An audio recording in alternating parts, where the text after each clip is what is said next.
Kaip mylėti save?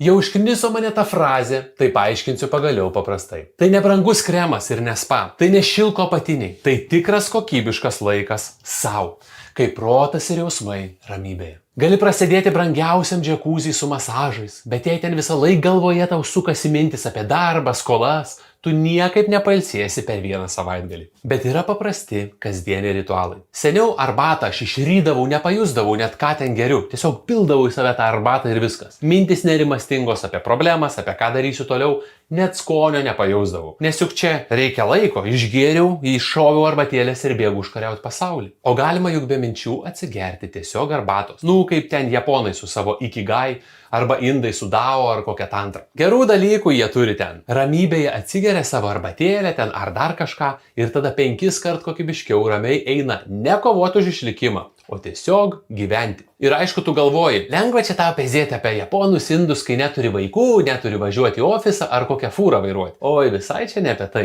Nesvarbu, kaip gyventumėm. Be kokybiško poilsio arba kitaip sakant, be meilės savo, mes gyvenam chaose. Ir chaosas gimdo dar daugiau chaoso, kol nebepadeda nei alkoholis, nei stiprus raminamieji. Todėl, kad ir kelias minutės per dieną, bet pasistenk sustoti. Giliai įkvėpk ir pajusk savo kūną, pajusk vėją ar kavos skonį.